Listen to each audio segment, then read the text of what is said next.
Some say Africa's golden era is gone. A time when great African kings and queens built their dreams into empires, stretching across the continent and beyond. But we say a new era is upon us. A new set of African kings and queens are on the rise. Driven by the same wealth of character as the kings and queens before them. Building new empires of enterprise with the right partnership. So rise up wherever you are, new kings and queens of Africa. Embrace your full potential and be proud of your heritage.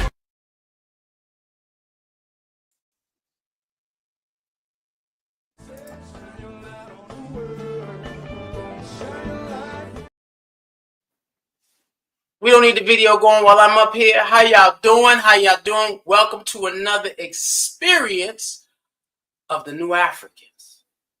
And so today our conversation is about the language of liberation.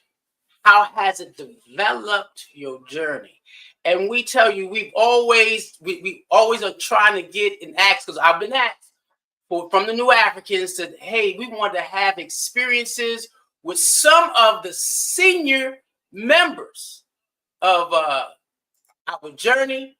And so today, the brother I have coming on today to join us today. Now, I'll say this. There is always conversation. You'll have a conversation about you hear stories about a certain individuals in our community. And I have, all the years, in my 30 years, I always heard of Major Coca. Always heard. And I've heard of the energy. I've heard of the dedication. And it was real talk. Just recently, during a live stream of Bill Akuta, where I got to directly interact with this brother. And as I'm directing, and I always have people watching some of the shows, and I will call them after the show to say, hey, what was the experience like when you watched the show? And when I tell you, someone said, wait a minute. Who's that golden brother who had all the power and all the energy? Straight up focusing. You could tell he was about the liberation of Black people. I said, man, that's Major. And I've always heard about him. And I said, but I've never sat in the sacred circle with him just to feel the vibration coming off of him. And I tell you, after that, when I sat down and said, and we started this New African session, I had to have the good brother on the line, because I tell you, he comes with some power. So welcome to the stage. Welcome to the stage, my brother, my glorious, and I can say that, my glorious brother. How you doing this evening? I'm great, man. Unfortunately, where I'm at, my my computer's not picking up this thing, so I'm using my phone. That's fine. That's fine, because it works. You'll see Nia always on her phone. Unfortunately, I'm here in Atlanta to celebrate the 5th anniversary of the Fine Shrine 9. Shrine 9. Well, before as we begin, tell the audience the meaning of your name, how it embodies who you are, and some of the experiences and memories you have with the development of the Divine Fine Shrine 9. Okay, first start off. My name is Walimu Major Kalomo Masai. I'm in Philadelphia. Walimu means minister and teacher and leader. Major, I've been a Maccabee for a long, long time. I've been the regional commander of the Central Region, here in Atlanta Southern Region, and also the Southwest Region. Kalomo means the unexpected. Folks just say you can never know what I might do at one time, so they gave me that name. All positive and helping and dealing with what we got to do as black people. Maasai means an African tribe, the Maasai, a very, very proud African people. I'm from what people call the famous Philadelphia cadre. Now, what people don't know about the Philadelphia cadre, if I can give you a brief summation on that, Philadelphia cadre started approximately, well, the original date was April 1st, 1973. When me and four other brothers have read Black Christian Nationalism, Black Messiah, we sat around for almost 6 months or more debating. We could at that time we had a bunch of what you call armchair revolutionaries. With a bunch of talk, ain't no action. So we decided to say what we read. We asked them, can this be true? So we took a trip. We took a trip to Detroit. Now the first how we came upon this brother gave my sister's name is Fundi Morinike, gave her the book, The Black Messiah. She let her husband read it, who was Walimu Sekou. So Walimu Sekou and another brother came up to Detroit and checked it out and came back. And we sat down for months debating it, listening to Malcolm X albums. And when Malcolm said, if you want to be a Christian, you should be a part of the Shrine of Black Madonna. Now, this is what Malcolm X said. So it made us really look at ourselves and say, wow, we haven't heard anything about the Shrine, but we know about Malcolm. Malcolm, right. So, okay. So we debated, and I can even talk about personally, one of my biggest, I loved everything I read, except I had a hard thing dealing with Jesus being a black. So that was we talked about it. Then after talking about it, after reading Black Christian Nationalism, then we start reading.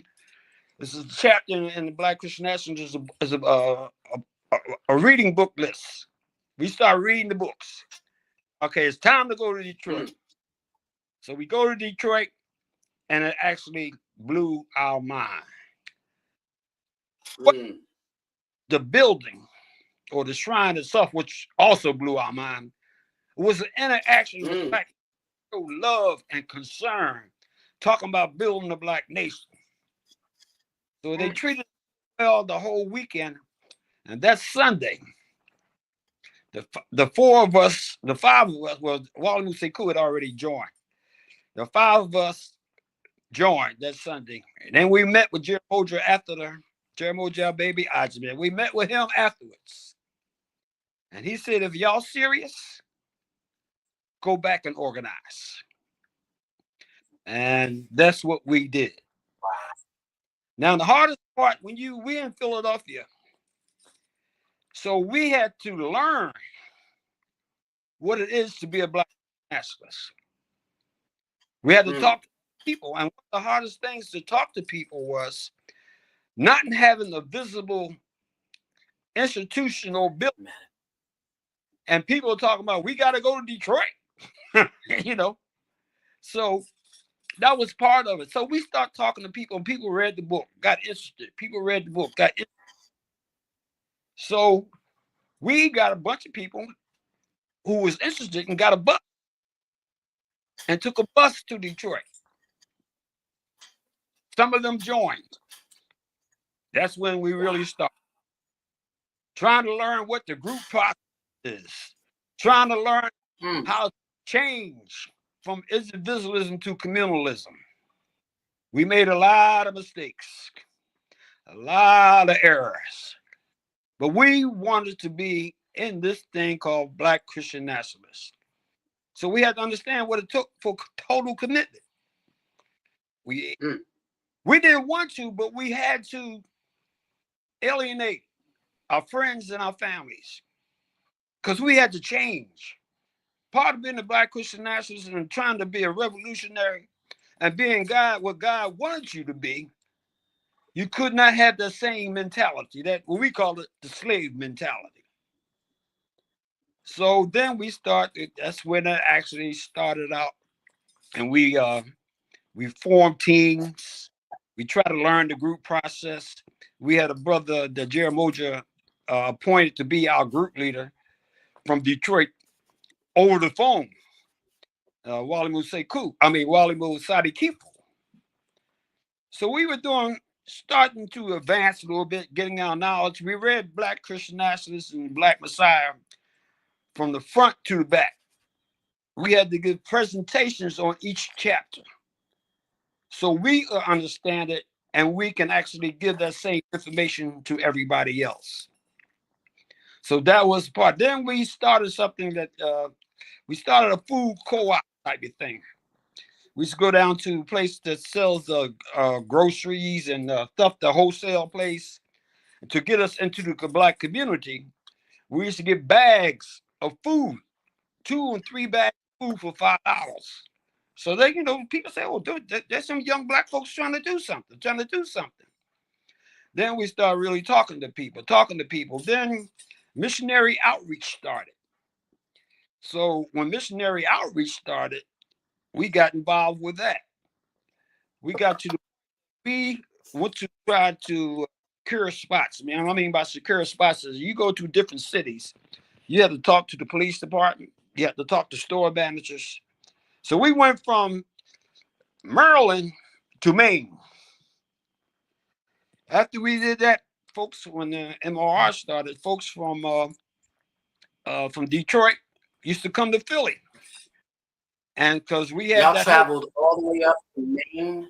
We had that whole area locked down that people can go to, tell them what stores they can go to, what police department to go to. It left my name. I used my slave name, and we had another brother in our cadre. His name was Nwamba. He was a Mackay called Lieutenant Nwamba. He had a gift of gab. His gift of gab was so much the police and the city official loved him so much, so we can almost go anywhere. So so that started our MRR. We raised so much money that, like, this is the thing a lot of people don't know. We had to take bags of money to the bank. We didn't have a church, so it was in my name. So when I went to walk into the bank, all the bank tellers start smiling and waving. They're seeing all this money coming under my name. So we also formed our security. We weren't Maccabees yet. Everybody knows Maccabees is security. The Holy Order. Yeah, that's gonna come up. Yeah. So we were security. The brother that was head of it ended up became a bishop. Bishop Saleh. He's passed now. I was in second in command because I was a trainer, and we had drills. What we would do, and then we even started moving together, giving up our houses, giving up our apartments. We moved together. We had one brother and sister gave up their house. We turned it into a shrine. We had church services. We had a choir in a house. Jeramoja came to Philly, and he looked at a building. It was a gigantic building, and he really was very interested. But see, at that time in Philly, it was so much going on. The Nation of Islam was dissenting with each other. The Black Panthers was all over the paper. If anybody don't know back then, you can go back and research where they had a mayor, ex-policeman named Rizzo, who went in front of the Black Panther headquarters, raped, and had all the brothers stand outside and pull their pants down. We had the Black Mafia going around in Philly shooting and killing and with the drug trade. So the atmosphere to bring a shrine to Philly at that time wasn't good. So we stayed in Philly about a year and a half, almost 2 years. We started what you would call a communal budget. Give as you are able and receive as you need. You have need. Yeah. We had a communal budget, and a lot of people never heard of that before. We had our own Akiba land because some of us had children.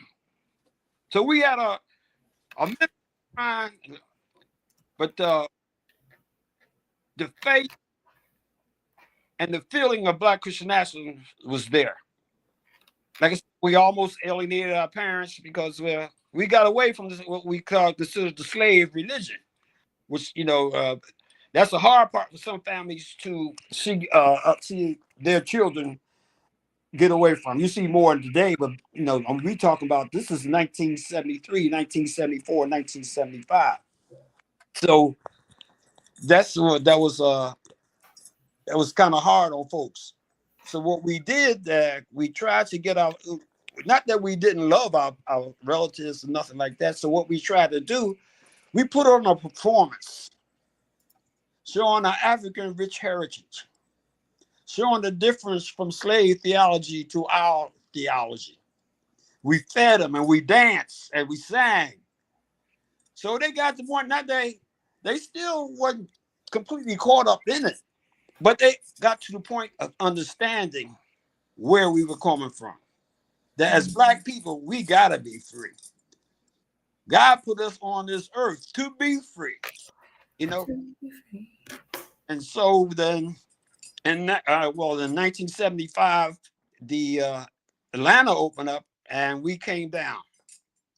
But the only thing about it, we had to leave that Sunday afternoon, and we were awarded the Pan-African Liberation Corps patch, which means we were willing to go anywhere the nation needed us. But we didn't find out till the next day. That's one reason why I'm here in Atlanta, to celebrate us, our Philadelphia cadre being here. Now today, even missing the Philly cadre, I wouldn't be here if it wasn't for the Philly cadre. And we have lost so many of our brothers and sisters because we were a little bit older than a lot of the people that were in the shrine at that time, because the shrine had a lot of younger people. Most of us was in our mid-20s and late 20s. And we had lost at least 8 of us. It was only about maybe 16. We had more, but people couldn't understand the seriousness that we were about, that we wanted to change the world. We wanted to change it for Black people, because change is possible. And change is possible. And to give total commitment, and like Jay said earlier, accountability. Oh yes. But a lot of times, like I said, we did a lot of things wrong, but we stuck together. Then my sister and her husband was sent to Atlanta. Now the crazy part about that part is, we was told that the whole cadre was going to Atlanta. The Midnight Train to Georgia was our theme song. We danced and loved that song. We came back and found out that we weren't going to Atlanta. That was a test of our commitment. We cried, man. We actually cried. How many are actually left? It was just that one? Say it again. How many actually left for Georgia? My sister and brother-in-law. Wow, just 2 out of the 16. Yep. And wow, that was like I said, it was a test to our commitment, because we had to sit down and talk about it. We really had to talk about it. Then they said, okay, y'all coming to Detroit. All right, glorious times, we thought. 2 of our main people did not come with us. That was like losing a family member. We cried for 2 days. It was heartbreaking. We losing a part of our family. We losing our part of the family. But at the same time, when we did leave Philly and go to Detroit, those 2 stayed behind. They came what we called the Underground Railroad. When brothers and sisters from Detroit need to go missionary outreach on the East Coast, they had a place to stay. So, they was Black Christian nationalists in their heart, but certain circumstances that they couldn't leave Philly. But they still remain Black Christian nationalists even to this day. One is still living and one isn't, So that's the a part of the story of the Philadelphia Cadre. One of these days, I'm gonna try to get everybody else, those the remaining, to come on one day and talk about it.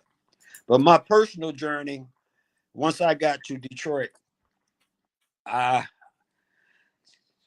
wow, things just went all over the place. They saw that we were so committed, but what we were sponges.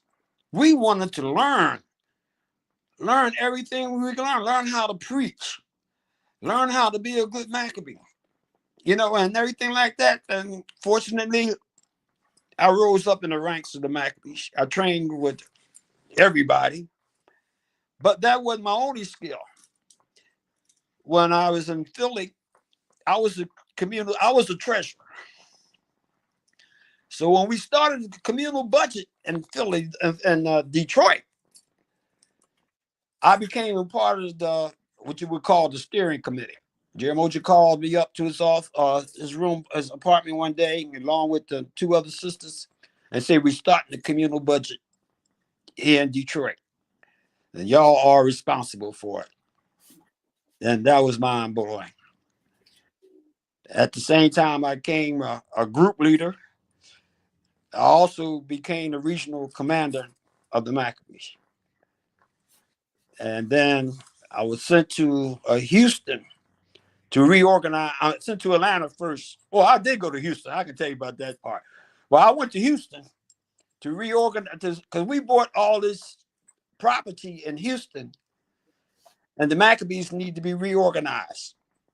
So I was sent to Houston to reorganize the Maccabee as well as be the treasurer of all and see the overseeing of all the buildings and the property being taken care of, being financed, seeing that folks eat, get jobs, and come back and go to work and everything. And then after that, when the cadre arrived, I was sent to Kalamazoo.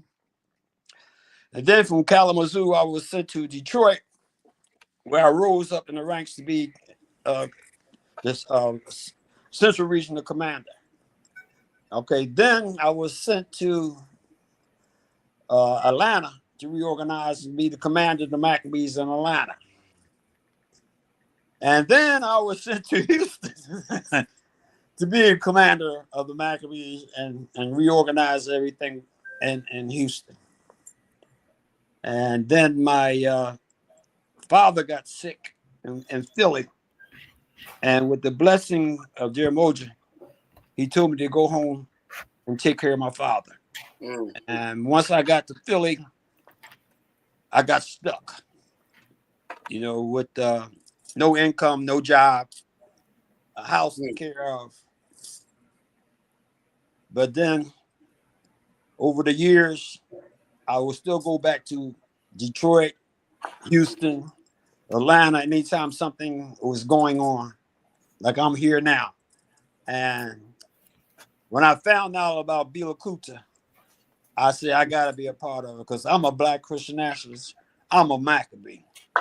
And that's where I stand now with Bila Kuta. Church without walls. Hey, say it again one more time. Bila Kuta, Church without walls. We are a Black movement. We are Pan-Africanism. We are God's chosen people. Hey. And when y'all and I brought everybody in regards to the stories and the history and the development. Is there in his conversation as y'all watch, you go tread through the space and time in which he lived, could y'all see or hear the different languages of liberation developed through his life? Because it's language is not only what you speak, language is how you dress, language is what you wear, language is your energy and your spirit. So, and I'm listening to it and I'm like, wow, he mentioned you have to change mentally. So changing mentally is, you're going to speak a little bit different. Then he talked about and I don't know if I would have used the word alienation from your family, but you definitely grow apart because you elevate your consciousness level. You know, when Jesus said, those who are my mothers and brothers and sisters are those who do the will of God with me, which is a different level of language that you have before. He mentioned group meetings, and we come together as a group, but it was the group meetings with the purpose in regards to our group is focused on the liberation of Black people, coming together as a group. And then he said, I became to the point where, hey, I was driving to Detroit listening, and I said, I had to join. And then the collaboration of, you know what, we're going to get a bus load. That's a different language, liberation. It's a language where you're bringing people to a higher understanding. And we're going to get to this, and I want him to explain this a little bit later, which is the holy order of the Maccabees. Now, it may be a group, but it's a language expressed through being a part of that group. Now, I want to bring in Juwanze, because he is, y'all haven't met Juwanze yet, people. He's a new member. Wait, let me say it again. You want to correct me, Sister Najuma? It is a Reverend. Reverend Juwanze. The brother got ordained. Now, Juwanze, we want you to explain the meaning of your name and how you embody that at this particular time, and then talk about your experience, because that's also another level of being a new African, being, you the youngest one that I know, only other person that I know that has done this, where I think it was, they put Bakiba was in a major leadership role when he was coming up. So that's a lot of, they looking for it a lot of expectation. Can you talk about your experience, my brother? Well, yeah, and my name is Juwanze Pitts. Juwanze means God's gift. He brings joy, and also African warrior. So yeah, I've grown up in the church almost all my life. Sorry if there's noise in the background, but yeah, I've grown up in the church all my life. Yeah, pretty much came every Sunday. What has been the difference between being a younger individual? I want to say a child, because we all children in the sight of God. But growing up in the nation, being birthed in the nation, now moving from that Akiba Land membership to the adult membership. What was that like for you? Just I'm like actually listening to Pastor Winda's his sermons instead of, I was in children's church, listen, like sometimes, you, Reverend RJ, would preach, or somebody else, another youth pastor would preach. So that's one of the changes. And then, it's maybe now I'm being in the line, almost like me, I'm becoming to step up as a, Reverend. I have to step up. So it's a different feeling to just be an adult and be a member of the Shrine of the Black Madonna. So I'm still getting used to becoming a reference to still just like that expectation of leadership, direction, and your mom pulled me aside and said, "Pull my son in, pull him on in." I'm sure she did. Yeah. I said, I got him. Now, again, so the language of liberation, how did, and this is Najuma, Nia, how did the language in terms of about God and the divine self, once you joined, how did that change? Or how did that embrace your language, embrace the liberation theology? Sister Najuma. You go put it on me first. First of all, I just want to say thank you so much, Major Colombo, for coming today. I actually witnessed the Bill Akuta meeting, and I don't know if Reverend RJ was talking about me, but I'm the one who said, "Who is that?" And y'all tell herself.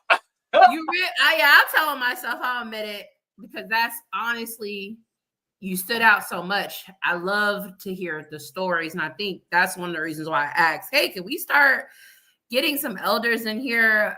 So I always say this, and I don't mean this in a disrespectful way. I love a good elder because I know I'm going to get some wisdom and some insight and understand something foundational. So thank you for coming. I always talk about, my background and how I grew up, and coming from a very religious and disciplined religion. I think that I always had a distance of God, like very completely distant from me and not being a part, right? Not necessarily saying that I couldn't have reverence, and I still don't have that reverence, but I think the liberation language there's no distance. So understanding that you are divine as well. I can say that also started off with before going to church, before going to the shrines, I also read Black Messiah. I started reading BCN. The very first time I attended, I saw something that I said that I wanted my children to be a part of, so they wouldn't have to be at 35 finding out who they truly were. And so my language has definitely, if you're talking about different phases of language, I think that it has changed in the way that I dress and what music I listen to, what health decisions I make, how I actually rear my children, how I budget. Yeah, in every sense. And I will also say that I wouldn't say that I've necessarily had to distance myself from my family, but my conversations have changed slightly. Again, coming from a very religious background, talking about God, talking about different aspects of divinity is normal in our talks.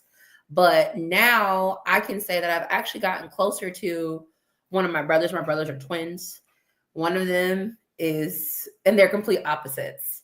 So I spend most of our conversation talking about the divine self, talking about different disciplines, what I've learned, even to the point where my brother asked me last week, where do you go to church? And do they have one out here?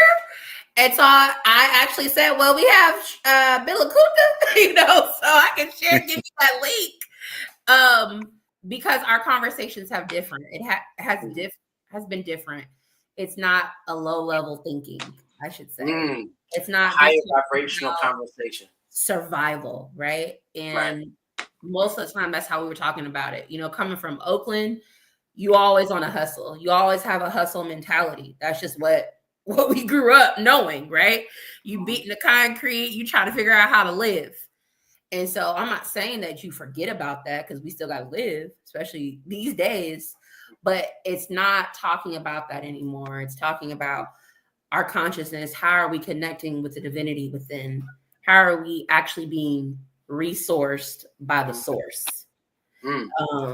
So that's how I can say it's changed. And I've had to also defend my faith. And I didn't care. So I made a decision that when I joined, I knew that it was a possibility, or I knew that eventually it would be baptism. I knew what that meant. I also knew that there would be a stage of confirmation.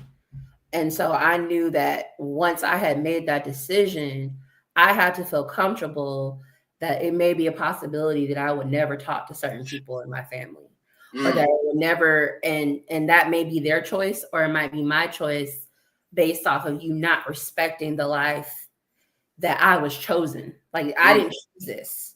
I felt like I was called to be a part of this journey. So if you can't respect that, even people that call me by my slave name, like, they get checked real quick. You get 3 opportunities, and afterward, I may not talk to you. You know what I'm saying? Like, that's just real for me. And so, yeah, that's how it's changed and developed. Nia, how did your language about God and divinity, the divine self, shift after embracing the liberation theology? Okay, so for me, I'm gonna go take the perspective of jargon. Mm-hmm. So for me, I have been learning a lot of new words and ultimately finding myself on Google and things, just looking up more words and seeing what they mean and digging deeper, seeing where they come from and things like that. So I think for me, just trying to get down the new jargon so that when people say Bula Kinta and Jaramoji and all these new words to me, I know what they mean and I know where they come from. So it's just digging a little bit deeper into the heritage of language, I would say, for me in my Now, journey. now, Major, you made a statement in your conversation where you said at first it was hard for you to accept the Black Messiah. Correct. What was it? What journey did you take, or was it something that you read, or was it a cultural understanding that you gained that where you sat down and said, "Yeah, he was a brother." Well, it was a few things. First, understanding that the our religion here, what we were taught was told to us on a plantation. Mm-hmm. Now we talking about interpretation. Mm. Then we start reading our history, and our history is just telling us they came from a black area. Mm-hmm. And and that's the part I deal with a lot of people, talk to them about. But and the first thing I usually say is, when you're dealing with people who are very religious or those who call themselves following the Bible, ask them about history. They do not connect history with religion. And if you look at your history, we're talking about areas that's dominated by black. And then you're saying, though, God made us in his image. First, we took it apart that God made us black, because not saying that God is actually black, but that inner divinity that God has given us. And then, and this other part is a lot of people don't, if you've been to any black seminary, I know y'all heard of James Cone. Mm-hmm. And your whole James Cone partner was Dr. Gaywar Wilmore. Folks don't know that's my uncle. That is my uncle. I was his favorite nephew. Now, all the years that I have been in the shrine, and he knew it, he wrote Jaramogi a letter and told Jaramogi that his nephew is joining his organization. And when Jaramogi called me to the side, said, "Your uncle wrote me."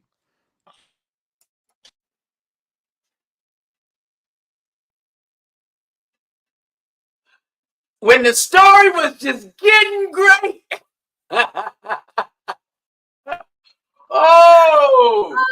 When the story, right? We hope he comes back, because I want to hear that story. I see a circle. I see a circle. Wait. Do you? He's got to come back. He's got to come back in that space. But we're going to continue. We're going to continue with him on it. What words, phrases became sacred that weren't sacred before in the language and you speak? What for? Oh, they keep coming. What circle was it? What circle? Look at me saying circle. What was the phrase that became a part of your language that was never a part of your language or conversation before?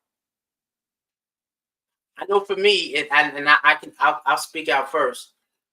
My first one, where it still resonates even now. BCN teaches number 1. There's nothing more sacred than the liberation of black people. And I can't remember. I would never want to even remember a life where I didn't have that understanding. Because in that understanding, in that phrase, that means whatever you're supposed to do for me, whatever you're supposed to do, be, say, become, adhere to, understand, just to make sure that you get closer to that experience in your life, that there is nothing more sacred than the liberation of Black people. And then finding myself in that phrase. There's nothing more sacred than the liberation of my mind. There's nothing more sacred than the liberation of my body. There's nothing more sacred than the liberation of my spirit. There's nothing more sacred than my participation in the liberation of all three of those to my people. And then to sit down and say, okay, saying that, I had to then say, make me a vessel so that I can be a part of this experience completely. So that was the phrase that really, really grabbed me, that there was nothing more sacred than the liberation of Black people. And I didn't even have that. For me, there was nothing sacred. You know what I mean? I was one of them kids that could be on the street and do almost anything. But then when you saying that, life became sacred, and how I interact with life became sacred. Yeah. So me. Anybody? So I was going to say that, right? Because we hear that a lot. And I think it's actually understanding the manifestation of that. Mm-hmm. But also, I've shared this before, of just doing more research and just, I went through a period where my son, who just did 7 last words, I had to show him different speakers. And so we were listening to different sermons that Jaramogi had done. It's beautiful. YouTube. Thank you. And again, I've said it, your faith is your life and your life is your faith. I remember when he said that. I saw that online. Yeah. And so to me, that goes back into that language of liberation, because if you're truly living it, there is no separation between your faith and how you're living. You should be able to see it in how I walk. You should be able to see it in how I talk. You should see it and see the divinity within me, because I'm truly living it. And because I'm living it, you will know that I will know that there's nothing more sacred than the liberation of Black people. All right, Reverend Juwanze, what and growing up, so you heard a lot of phrases growing up. Yeah. What was the phrase that is sacred that, well, because you heard it, what was the phrase that sticks? What resonates? Yes, the thing that comes to mind is Uhuru. I was trying to think of everything I knew, like there was Swahili, and that came to mind. So yeah, this means liberation. Mm-hmm. So yeah, that just speaks loud to me. So yeah, like I was asked at school, what did that mean? And then I had to tell like my classmates that means freedom. So yeah, I just try to move in the word of God, and whenever I just try to mention God.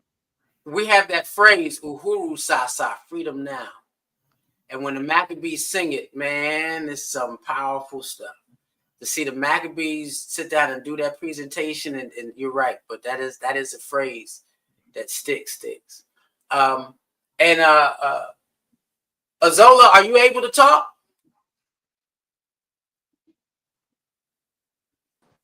Yeah, I just have my mic muted. All right, so here's and I'm gonna give you the flip side of that question. What language or statement outside of the liberation of Black people no longer resonates with you? What doesn't resonate in terms of what phrase that you said, man, I ain't never gonna say that again? I don't know if I necessarily have a phrase, but I do know that I have this this Virgo-ness about me that is like, I can do it better by myself. I can do it better. Like everybody else just kind of slows me down. You know what I'm saying? If I can just do it by myself, or if I can just get full away from me, I can get this done. And sometimes it works, and a lot of times it doesn't, right? And when it does work, I kind of feel like it may have worked, but am I really going through the process? Like I can't really avoid everything, right? And well, the community that I have is the community that I have, right? I can't, you know, go back and change the people that I have. So it's kind of like, it's forcing me to work better with the community that I have, you know. It allows me, you know, to become a little bit more patient and to be a part of like the community. You know, if things slow me down, then maybe it's my job to help, you know, other individuals with the skill set that I have. And maybe it's not about so much about getting the job done as opposed to just actually being a part of, you know, the community and giving, right? Giving the energy, giving the knowledge, you know, giving the patience and the compassion, you know. I think that was just a really big thing for me, was that Bishop just always talked about, you know, being communal. And it was my chapter in the book whenever we had to do the new members, you know, stuff to get in, you know, my chapter was on community. So it was really cool how, you know, that just happened to be the chapter that I kind of probably needed to read more than anything in the book, right? So I can't say that I necessarily had a specific phrase, but just a paradigm really is what shifted. Right. That's language shifted for me, right? And when the paradigm shifts, I mean, everything else just kind of shifts with it. You know what I'm saying? Yeah. And I'm gonna sit down and say I'm guilty of that Virgo mindset, brother. So I covered my face because I didn't want to be seen, because I'm sitting there saying, "Why are you talking to me?" Not Jumalat, because I was and you're right about the language, because for me, well, then there's nothing more sacred than the liberation of Black people. So if I've been told to do something and I don't have the team to do it with, then that means I'm being told to just get the job done. And so I'm going to go do that job, and I'm used to doing that job. However, yeah, I'm used to also, I can open the doors without a problem. And if you're going to walk in and be great, then let's walk in and be great. I can take my hand off of everything and just put it on just a little bit so that the group moves forward. And so, yeah, but when there is nobody standing, I am the team when I have to be. That's that Virgo kicks out. I am the team, you know. But maybe y'all are looking at it differently. Y'all need to look at it differently, because you're never alone. So you may be doing it physically by yourself, but you still have that cosmos. Exactly. The world that's being with you. We just make fun of you because you just think that you Superman can do everything. But no, but see, and that's the hard, and that's the shocker, because I will sit there and tell you, I'm in a room full of people. If you think I'm sitting in this room by myself, it's crowded. And I've had situations where, you know, and where I've seen, you know, I've had Jaramogi come through my door, Kalfani come through my door, Amanifu come through my door, Ndwele come through my door. As my community moves to the next realm, I can tell you what shakes the walls for me if I'm sitting there meditating or I'm going to sleep, where a spirit walks in and gives me a directive, and I will wake up, and if no one else heard it when they were sleeping, it was for me, and I'm going to do it, and then that will pull it. But I'm never functioning from the power of just Reverend Ajay. Never doing it. Now I'm walking into internal and emotional landscape. I see Major, he trying to work it out, so hopefully he can come in. The language in regards to how you speak to yourself, your internal dialogue, how has that developed or been transformed since you started this journey? I mean, yeah, young Reverend. Yeah. I just think I'm talking to God whenever I talk to myself sometimes. Like, yeah, when I'm like, I don't know what to do, like in a certain situation, yeah, I'm gonna ask myself what you think the best route you should take. Yeah, but at the same time, I'm asking God, like, yeah, of course, I'm using the words that was written in the Bible to like help me through whatever I'm going through. So yeah, I use that to like, yeah. That's a lot to say. When I talk to myself, I am talking to God. That's a whole different conversation. So when I'm speaking to myself, yeah, that's whoo. That's a big piece of steak right there that you can eat off of. Ain't that something? Anybody? I'm the Sister same Vivian? way. I think I'm still with everything. I'm still in a learning situation, which I always will be learning, but I'm definitely um in just trying to research more and learn more, Mm, learn more words, jargon, learn more ways to better myself. mm. That's where I am.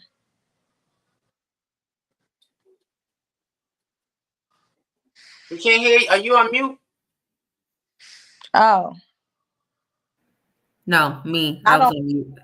I was on mute, yeah. Yeah. Oh yeah. Yeah. We heard you did. Oh, okay. I'm like, Yeah, it was me. I think that I was used to condemning myself. Mm, I'm super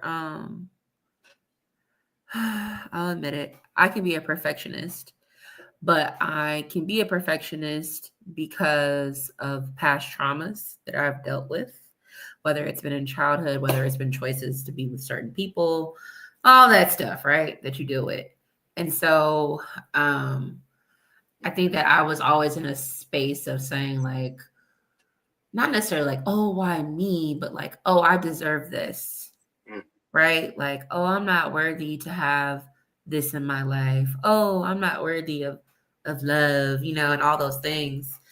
And I think for me, I got angry with myself for hearing that, because it was like, no, you are worthy. And so that's what really started, I think, the journey of me even looking within to find that self-love, to find that giving myself dignity. And so from there, starting that out very foundational, like Jonza said, kind of now I know that when I'm saying that, like, I'm speaking down on the God within me. mm. So that language has completely changed. And as Nia said, you're always evolving, you're always learning, and sometimes you can slip back into that. But now I can recognize it, of saying, like, you're saying that about yourself, or you're feeling that type of way, like you're not walking in your divinity. So yeah, because some people, I think nowadays we live in a world where people are always like, oh, you should say these affirmations. I am beautiful. I am smart. I am this. And I'm not saying nothing is wrong with that, and maybe you should do that, but sometimes you don't believe that. You're just going with the fad. And so now it's not going with the fad. It's actually operating out of, like, what I actually know, that I am worthy, that I am beautiful, that I am divine. So not only just saying it, but actually knowing it. Zola, how has your internal dialogue developed since or evolved since being on this journey? When How's you my speak to in yourself. Yeah, when when you I speak speak to to yourself. myself? Yeah.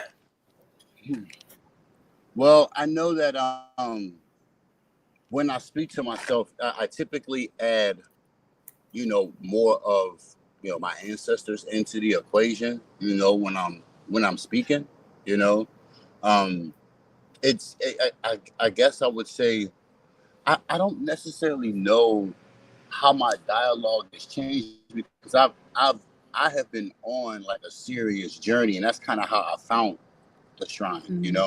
And so I'm learning still so much about being able to internalize the book the way Bishop does, with everything being, African and being ancestral. I'm really still just kind of picking it up. So as far as like my internal dialogue, man, I can't really pinpoint specifically, you know, what has changed, but I know that when I think about, the book, and I think about the Bible, and I think about some of the stuff that Bishop says, I am starting to internalize everything being coming back to, where it originally started from, and I was, from the continent. So I know, just as far as, I kind of looked at the Bible as, I didn't really know how to look at it, right? But I know that now, listening to Bishop talk about it, like, just my internal thought process, right, has changed a lot about just religion, Christianity, and that's been more of like the internal shift, not so much more of what I'm saying, but more along the lines of being comfortable with the book. I was the individual to come to church and just be happy to sing, hold hands, and talk to your neighbor, and I was good, do my tithing and go home. But I find myself being, you know, just locking in more with the sermons and asking Bishop questions, stuff like that, you know. And I've seen that shift internally as far as like you know, comfortability, perspective, you know, and just understanding more of what's really the original, right? And I was kind of hard to answer the question, but that is more. It's been more of the internal thought process and the comfortability and the acceptance of you know, of religion, right? And the word in the book more so than the actual words that are coming off my tongue. I know for me, when I was a kid, my dad left when I was 7, and he sat me on his lap and gave me a conversation about being a man and taking over the house. And I always had to define for myself what it meant to be a man. And so I would pick up little tidbits from movies, comic books, or whatever it is, just that would give me a phrase that would stick. And one of the things that stuck when I was a child was watching wrestling. And I heard a wrestler say, I am the best that is. I am the best that was. I'm the best that will ever be. And I began to say that, to talk to myself, to say, you know, I'm always encouraging. I was always encouraging. And so what changed for me when I started in terms of the internal conversation was, as Neil was saying, you're always learning. So you're always developing yourself to a different frame of consciousness. And so there are levels to this consciousness thing. And so the more you gain, the more you grow, the more you open. And so what I noticed was, and I still say that, I am the best that is, was, and I'm the best that will ever be. But it made me realize, and I taught the kids this also just before they did the 7 last words. And when I asked Ramon, I said, how old are you? And he said, I'm 7. I said, no, you're not. When it comes to the 7 last words, you're timeless. I am the best that is, meaning I'm in my present date, my time. And that's my journey between here until I'm not here anymore.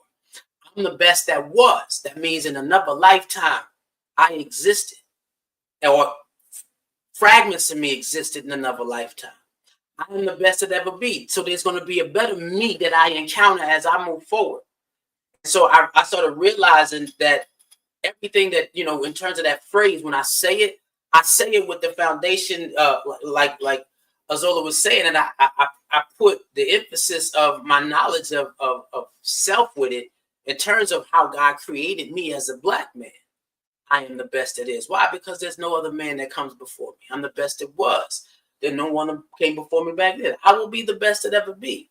There's nothing on this earth that is going to sit down and make me even think that is another being outside of a Black man that's better than a Black man. Why? Because we are the father of all humanity. Y'all are the mothers of all humanity. And so everything that is around us, this is who we are.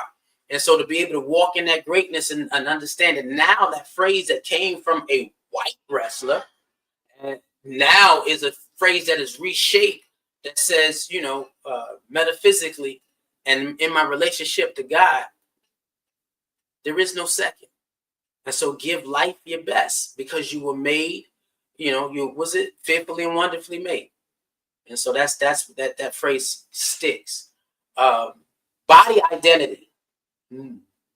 How has liberation affected the way you speak about your body or your identity, or specifically, especially if you've been marginalized, if somebody mistreated you and made you feel small? Has that changed at all? I know, and I'll jump and I'll start. When it changed, because being marginalized, you grow up, and I grew up with everybody talking about your skin color. When you walk out in the world, and then the first time I heard that, you know, look around, the Black man is not respected anywhere. And so to have me take a look at that and say, okay, it doesn't matter where I go, I'm always Black. I can be great. But if I walk somewhere and the first thing they see, they don't matter my character. I'm black. And then having that change or shift where it was, I'm black too. Yeah, I'm black. And I'm a melanated chocolate Afrocentric man. And when I walk in, my presence changes the energy of the room. There is nothing that you can say or do now. And it's funny because we're dealing with the children a lot. Romello says it. You're not gonna let nobody make me feel inferior. That's like one of his favorite phrases. Mm-hmm. Just because you're colored. Like, nah. Now it's just too much pride. And I walk with it. And so my language in corporate areas, when I walk in the room, it definitely changes. There is no shape, form, or fashion that you ever gonna sit down and I walk in a room and you don't see I'm confident, not only because of my character, because of my skin color. The melanated, I know the science of my melanin. I've done classes on this. There is no shape, form, or fashion you're going to marginalize me because of my color. It doesn't even happen. No concept of that even accepting that. Well, y'all mind if I go? Go ahead. Okay. So it used to be a point when I was a child that I did feel super inferior because I had mostly people that were non-melanated in classrooms. I don't talk like this on purpose, y'all. It's because I grew up around it. But and so as I grew up older, I saw that I felt less than, right? And I wasn't like, oh, my hair, I have to have this like the relaxer and the weaves. And I remember talking to somebody and they were saying like, why are you doing that? For one, it's killing you. And two, you're also trying to perpetuate this European, and I didn't want to hear it at the time, but then the words actually did stick. So going back to what you were saying, as far as the youth are concerned, me having 3 children, I'm very conscious of what I say. Even if I say something about their hair, yeah, your hair is tightly coiled. It's not nappy. You know what I'm saying? I purposely say that because I can't have my kids walking around here thinking anything negative about themselves. I need them to see. And when I talk with them, and I got stinky little boys. And when I talk to them about looking at themselves in the mirror, I make sure that they know that you're God. Like you are that. Mm-hmm. So make sure that when you're oiling up yourself, his favorite phrase he got from Reverend RJ, he's a chocolate bunny. You need to look like a chocolate bunny every time, and you need to smell like a god. And, we went and got them, these African oils. And I think he got like black opium. And I'm talking about my 7-year-old little one, he's like, I'm finna change the room. And just to hear him confidently say that, and that for him, it to stick with him, and for him to talk about that with older cousins and his uncles and my grandmother, and his grandmother, and for him to even say, because it's black opium is the reason I smell good, right? It's the darkest color. So it's beautiful. So I think it's changed, of course, over time because of the different environments and actually, like I said before, loving who I am is loving how I dress and loving my hair and speaking of that language. And like, I think I talked about this a couple of months ago or weeks ago of me even having a conversation with my daughter, a whole argument of why she couldn't get a certain hairstyle because that was outside of who she is. So, and being proud of who she is. And it even shows up now, like last week, my hair, y'all, it's not looking right now. So I am on turbans. I'm like tying my hair up all the time. And I remember walking into the office last week, and the client, so I work with a lot of corporate people, and client comes in and she says, and she's Black, oh, you're representing all of the African. And I say, yeah, I sure am representing myself. So it's not just about being Black. It's about recognizing, yeah, I'm representing that I am an African. Yep. So I hope you do see it. And that actually started a whole conversation of where I go to church and all the different things and everything. So, yeah. The good young Reverend, how has your language changed in terms of and again, and that's different because when you're raised in the church, we give you always give you positive affirmations. Now I've had some scenarios where the alumni, kids who are grown now said that some of it didn't stick, and so they had going into the world. I'm great. Some of them said that I realized I wasn't as great as I thought I was. Is there any language that you hold on now that changes how you see you when you see you?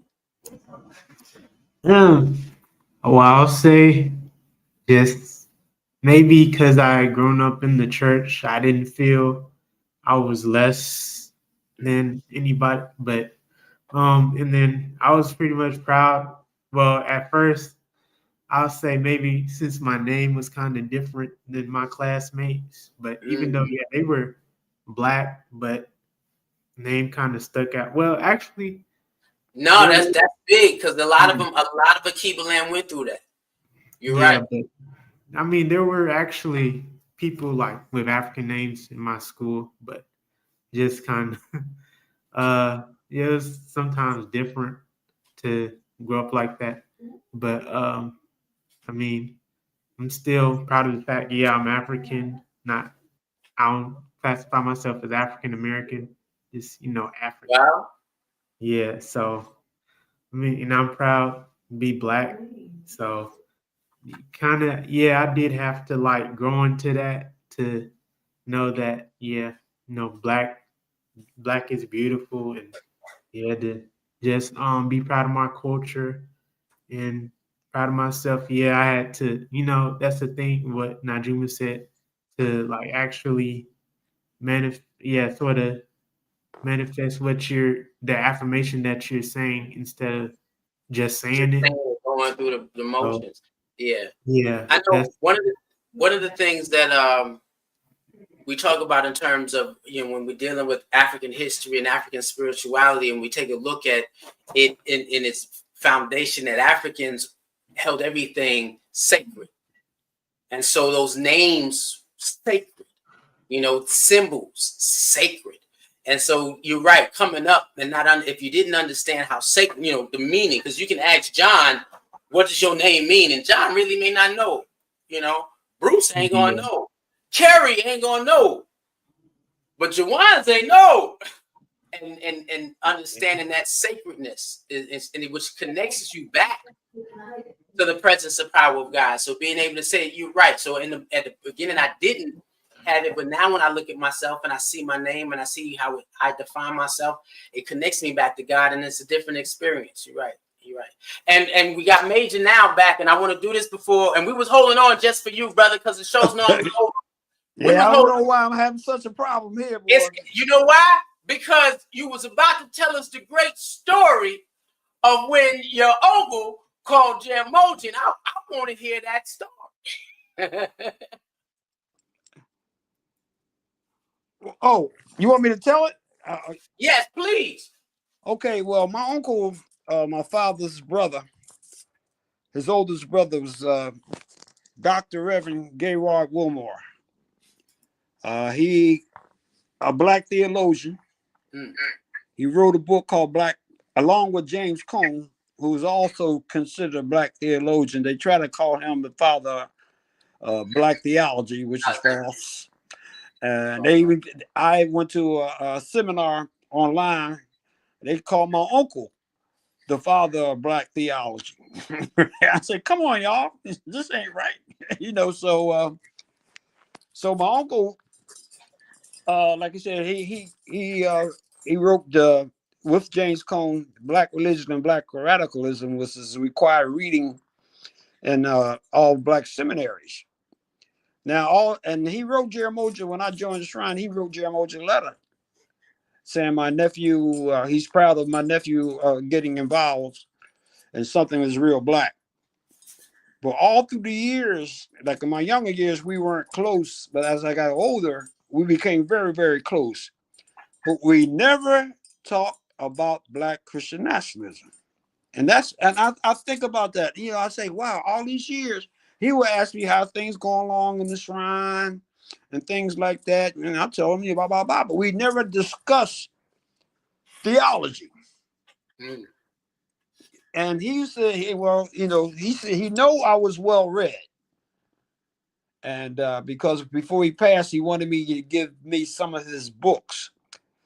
And so he knew I was well read, but that was kind of astonishing. We never talked Black Christian nationalism. And so that I was honored to be his nephew, because it was I went to they gave him, he moved to DC, and what happened was I went to this meeting or celebration of him from the Presbyterian Church, and one white minister got up there and said, "It wasn't for Dr. Gaylord Wilmore, there wouldn't be any blacks in the Presbyterian Church," and handed him a big check. It blew my mind. And the thing about it, he was speechless. My uncle raps. And that's the other part. My uncle could really, really rap, but he never rapped a Black Christian nationalism to me. And then Black religion and Black radicalism is a whole chapter on Black Christian nationalism in it. And I just found that astonishing, you know. Well, we held on tonight just to hear the rest of that connection and that story. We went way beyond, so we appreciate you, my brother. We had patience beyond patience beyond patience, because we knew with your spirit you were gonna fight your way back through. So we want to definitely thank you. Jay, if anybody want to know about the Maccabees, tell them it's in the Bible. Oh, definitely. And it really was the first holy war, a guerrilla war.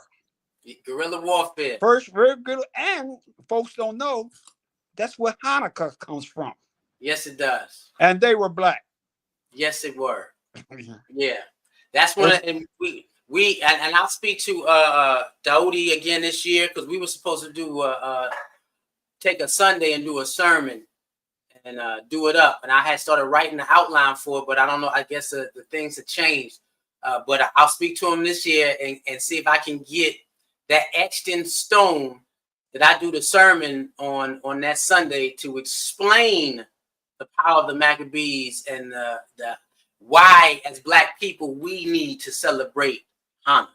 You're right. And there's a book out called My Glorious Brothers. My Glorious Brothers. I would read that book every single year. I actually met the author's family. Howard Fast? Yes. You know, at one time they was gonna make a movie out of that came up that the characters really was Black. Really? Yeah, that was back in the late 70s. We're gonna definitely get into that. Yeah, the cover of the books got these white guys on it, because I try to find the book on Amazon, and there's another place called Biblio. They don't have the book that we had. They got these white characters on front of it. You know, really? So the original book had guys like a tan skin. You see what I'm saying? Well, we gonna as the shows develop, we'll get into the different holy orders, and I would love to have again find somebody who was in the Holy Order of Benzinga, and then we're gonna definitely have somebody explain the Holy Order of the Maccabees, which is these sacred organizations that it's again levels of consciousness, that because you couldn't just join, you right. had to be drafted. So we'll get into that in terms of that journey, and I truly thank everybody for coming tonight. The language of liberation definitely is more than just what you say. When it's what you think, it's language is how you feel. Language is how you dress. Language is what you eat. Language is what you share. And I truly appreciate everybody sharing the intricacies of their language with those who are watching. If you're watching, we appreciate you. We thank you. And it's almost 9:30. I think we did an hour and a half. So I'm gonna tell everybody I don't want to keep y'all on too long, but yeah, you know, good night, because I can stay on here forever. Talk. Y'all know how I do. I can get it done. But we thank you again, my brother. And we're definitely gonna have you back. Where we're gonna put you. Look, you sitting in the dark now. We're gonna put you in the spotlight next time. Well, I'll be back in Philly probably. Hey, if I'm not in Dar es Salaam, Tanzania. Wow. That's another part of the Wilmore clan. Wow. I would like that exclusive. All right, brother. You have a good night. Okay, thank you. Thank you.